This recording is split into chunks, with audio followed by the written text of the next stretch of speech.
XRP will move regardless of the Clarity Act.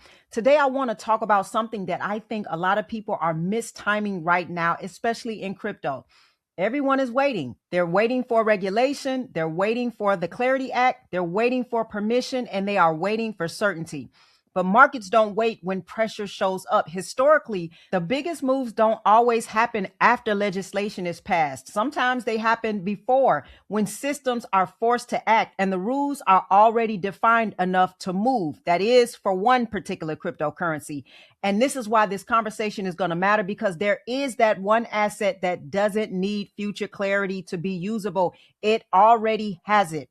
This is not financial advice. I'm not telling you what to buy or sell. This is for educational purposes only. And if you appreciate high-level calm breakdowns like this, go ahead and hit that like button and subscribe to the channel and drop me a comment as we go to tell me what you're thinking about this. Now, I want to address why most assets are waiting for the Clarity Act and XRP isn't. See, this is where timing really separates assets. Most crypto assets today are still sitting in a gray zone. They might have utility, they might have technology, they might even have institutional interest. But legally, many of them are still ambiguous. And when institutions operate under stress, especially during liquidity events, they don't experiment in gray areas. They use what's already usable, and that's the difference. Most assets are waiting for future clarity before they can be deployed at scale, but XRP isn't, because it already went through the fight. There's a court ruling that XRP itself is not a security. That doesn't mean that everything is magically perfect, but it does mean something very important. XRP can be used now, not hypothetically later.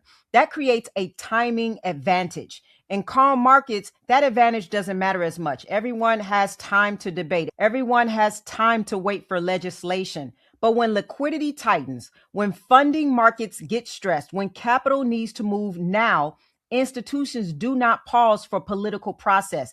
They route around uncertainty. And that is where XRP stands apart, because legally it's already cleared a hurdle that most assets are still standing in front of. This isn't about believing in XRP long term, although I do, but I'm not trying to convince you.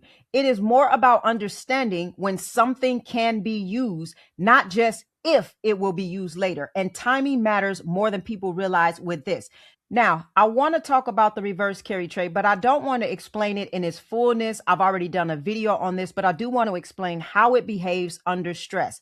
For decades, global capital borrowed cheaply in Japan and deployed that money elsewhere. Now, that only works as long as funding stays cheap and volatility stays low.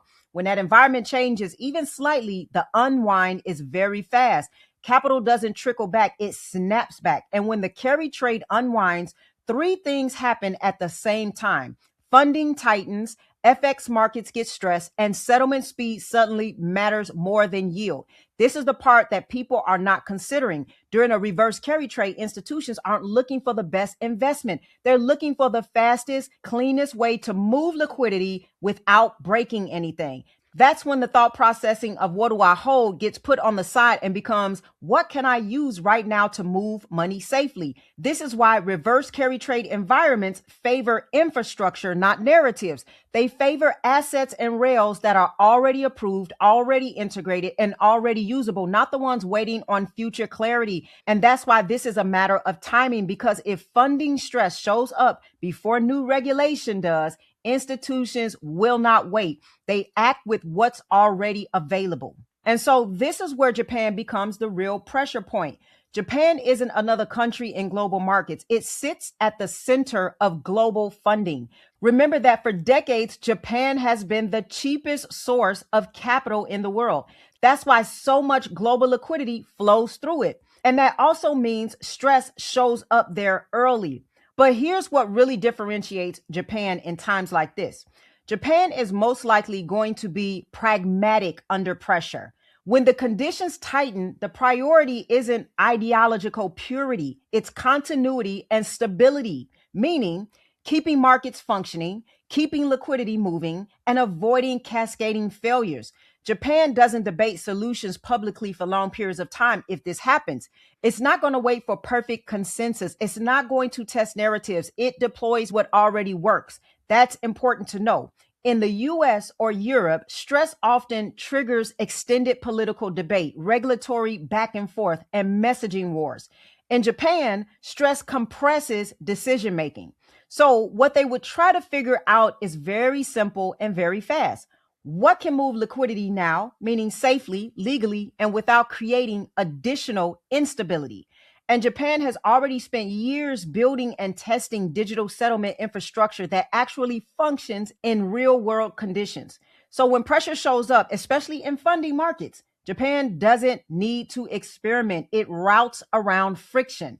That's why Japan isn't just relevant to this discussion, it's central to it. If a reverse carry trade accelerates, Japan is where funding stress becomes operational. And when that happens, solutions that are already integrated, already understood, and already legally usable move to the front of the line.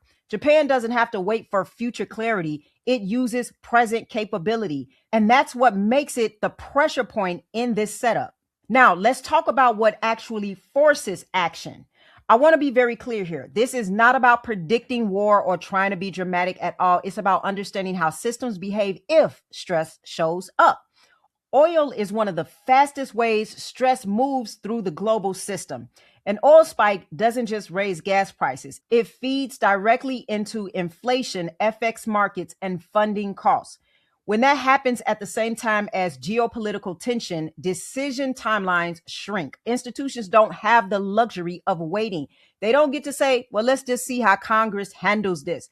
They have to move liquidity now. And this is where conditional setups matter. If funding markets tighten, if FX volatility increases, and if settlement friction becomes a risk, systems fall back on what is already usable, not what's promising, not what's being debated, what's already cleared. That is why geopolitical or commodity driven shocks can act as accelerants. They don't create new systems, they force existing ones into use faster.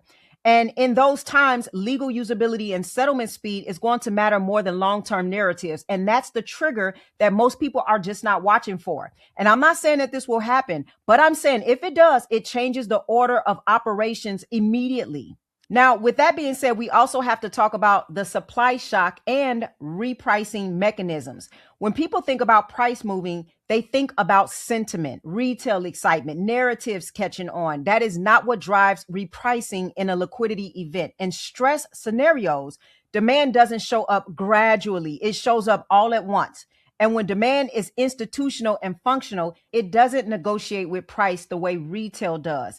It pays what's necessary to access liquidity. Now, here's why that matters. XRP's supply is relatively fixed and already distributed. There isn't a large pool of idle supply waiting to absorb sudden settlement demand. So if XRP is used as a liquidity bridge under pressure, even temporarily, price adjusts to availability, not enthusiasm. So this isn't hype driven anymore. It's not a long-term valuation argument. It's a mechanical repricing that happens when an asset is needed faster than it can be sourced. That kind of repricing doesn't wait for the headlines at all. It doesn't wait for social consensus, and it doesn't wait for legislation.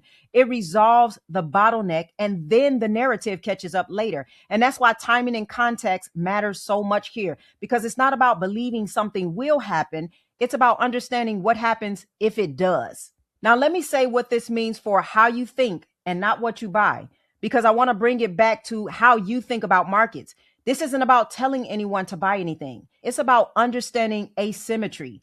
Most people are waiting for certainty. They're waiting for regulation. They're waiting for legislation. And you know what? We do need it for cryptocurrency overall. But institutions, they're going to move when pressure shows up.